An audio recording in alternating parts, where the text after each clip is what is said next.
Deputy chief minister जनाब सुरेंद्र चौधरी साहब, हमारे मुकामी एमएलए जो हाल ही में आपके वोटों के जरिए यहां से कामयाब होकर आए हैं, जनाब प्यारेलाल शर्मा साहब, एडमिनिस्ट्रेशन के हमारे डीसी साहब, एसपी साहब, आज हमारे स्टेट सेक्रेटरी, हमारे स्कूल के प्रिंसिपल, यहां जमा हुए भाइयों, बुजुर्गों, नौजवान साथियों, आप सबको मेरी तरफ से अस्सलाम वालेकुम और आदाब। आज ना कोई सियासत करने का मौका है, ना कोई लंबी बात। इस इलाके में एक ऐसा हादसा हुआ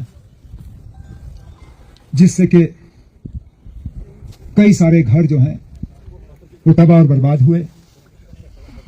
अफसोस की बात यह है कि यह पहली मर्तबा नहीं है, ये होता रहता है। हम नए सिरे से बसाते हैं, कुछ साल निकल जाते हैं और फिर हो जाता है। अफसोस की बात यह भी है कि बाकी जगहों में हम 21वीं सदी की बात करते हैं, यहां पे तो कभी कभी लगता है कि हम 20वीं सदी तक भी नहीं पहुंचे। यहां मोबाइल सिर्फ कैमरा के लिए है, क्योंकि इस मोबाइल के जरिए बात नहीं होती।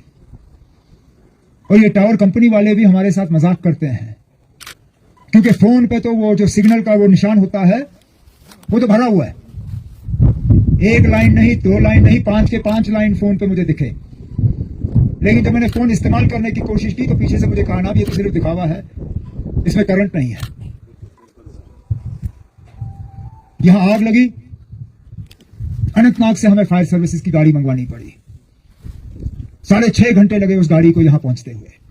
और जैसे मैंने वहां कहा, आग रुकती नहीं है ना। आग ने यह नहीं कहा कि मैं इस घर में फिलहाल रुकूंगा जब तक आप वहां से फायर सर्विसेज की गाड़ी नहीं लाते हो।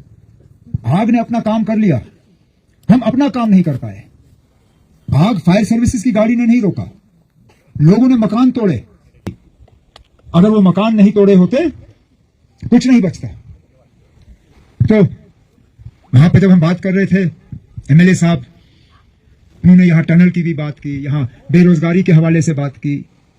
लेकिन मैंने कहा ना, जहां तबाही हुई है उन लोगों के जख्मों पे हम मरहम लगाएं, उन्हें हम ऊपर उठाएं, उन्हें हम दोबारा बसाएं, जो हम करेंगे। लेकिन उसके बाद हमारा फर्ज बनता है ना कि हम आप लोगों को भी जरा हाथ पकड़ के आगे ले जाएं। मुझे तो कभी कभी ऐसा लगता है कि इन इलाकों में आप लोग सिर्फ हमें साल में, मतलब 5 साल में एक बार देखते हो। हम आते हैं, वोट लेते हैं, फिर गायब हो जाते हैं, और फिर अगले इलेक्शन तक। इसलिए मैंने आज प्यारेलाल जी को कहा श्रीनगर से, मैंने कहा मेरा पहला दौरा यहां पे होगा, आप मेहरबानी करके पहुंचे, क्योंकि मैं लोगों को यह एहसास देना चाहता हूं कि मुश्किल दौर में आप अपने आप को अकेले नहीं पाओगे। ये आपकी हुकूमत है, किसी और की नहीं। और इस हुकूमत की जिम्मेदारी है कि वो आपके मुतालबे और मुश्किलात हल करें। वहां पे मैंने मौके पे ऐलान किया है कि यहाँ पे मड़वा वार्ड 1 में 2 फायर सर्विसेज के जो है स्टेशनों का हम इंतजाम करेंगे, ताकि खुदा ना खास्ता अगर दोबारा कहीं पे आग लगे तो हमें 6 घंटे 7 घंटे जो है फायर सर्विसेज की गाड़ी के लिए इंतजार ना करना पड़े। का जो मसला है, एमएलए साहब ने गुजारिश की कि यहाँ स्पेशल भर्ती का जो सिलसिला होता था, यहाँ पे हम मौके पे भर्ती कराते थे। इंशाल्लाह मैं आपको यकीन दिलाता हूँ, क्योंकि इलेक्शन के दौरान मैं यहाँ तकरीर कर नहीं सका, मैं आया नहीं, लेकिन आपको यकीन दिलाता हूँ कि एमएलए साहब ने जो स्पेशल भर्ती और यहाँ बेरोजगारी को कम करने के लिए जो डिमांड रखे हैं, इंशाल्लाह इनकी बातों पे अमल किया जाएगा। और यहाँ पे स्पेशल भर्ती का सिलसिला जो है हम लगा के रखेंगे, ताकि नौजवान जो है वो मुलाजमत और रोजगार हासिल कर सकें। बाकी जो टनल का काम है उसके लिए भी हम डीपीआर और प्रोजेक्ट तैयार करके मरकज से बात करेंगे, ताकि साल के 6 महीने आप लोग कट ना जाए। नहीं तो क्या फायदा ना। आप किश्तवाड़, मुझे किसी प्रेस वाले ने पूछा, कहा ना है तो ये जिला किश्तवाड़ के साथ, लेकिन इनको ज्यादा आसान होगा अनंतनाग। मैंने कहा ना, दोनों तरह से मुश्किल है। अगर वो इलाका भी साल में 6 महीने कट जाता है तो ये इलाका भी साल में 6 महीने कट जाता है। ऐसा नहीं है कि आपको एक तरफ से ज्यादा आसान और दूसरी तरफ से थोड़ा मुश्किल। ऐलान कर रहा हूँ, वज़ीर आज़म साहब का भी आ जाएगा। फिर जो रकम एमएलए साहब ने जहाँ दिया, जो मैंने अभी ऐलान किया है, जो हुआ है, और जो वज़ीर आज़म साहब की तरफ से आएगा, उसके बाद जो फर्क रहेगा वो फर्क जो है हम पूरा कर लेंगे। तो आपके मकान भी तैयार करेंगे। जिस तरह एमएलए साहब ने कहा, यहाँ मड़वा वार्ड 1 में हमें 2 कम से कम फायर सर्विसेज के स्टेशन जो है यहाँ बना के फायर सर्विसेज की गाड़ियां यहाँ तैनात करनी होंगी। हमें एम्बुलेंस का इंतजाम करना होगा, ताकि खुदा न खास्ता अगर फिर जाके ये हुआ तो जो यहाँ पे आपके नुमाइंदे ने अपनी तकरीरों में बात की, कागज मैंने रखा हुआ है, मैं श्रीनगर वापस ले जाऊंगा और उस पर हम अमल करेंगे और इंशाल्लाह उम्मीद करेंगे कि मिलकर हम आपको इस तकलीफ से निकालें, आपको नए सिरे से बसाएं।